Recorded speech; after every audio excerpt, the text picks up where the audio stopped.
ایک بات یاد رکھیے گا، رمضان المبارک کا مہینہ بڑا مقدس مہینہ ہے، اس کی برکات بہت زیادہ ہیں، اس کی جو ہے فضائل بہت زیادہ ہیں، اور جس شخص نے اس مہینے میں کوئی نشے والی چیز پی یا کسی مومن کو یا کوئی بہتان لگایا یا کوئی غلط کام کیا، کبیرہ گناہ کیا، تو یاد رکھیے گا اللہ سبحانہ و تعالی اس کے سال بھر کے نیک اعمال ختم کر دیتے ہیں۔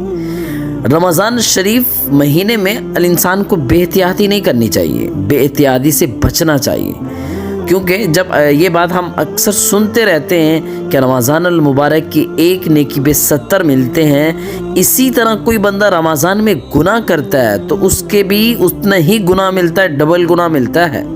تو انسان اس سے کیا کرے؟ پرہیز کرے۔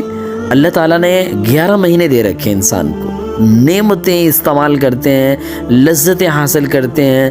رمضان کا مہینے میں اللہ نے اپنی طرف مختص کر دیا، فرمایا یہ میرا مہینہ ہے، عبادت کے لیے فرمایا کہ میرا مہینہ ہے، اس میں خوب عبادت کرو۔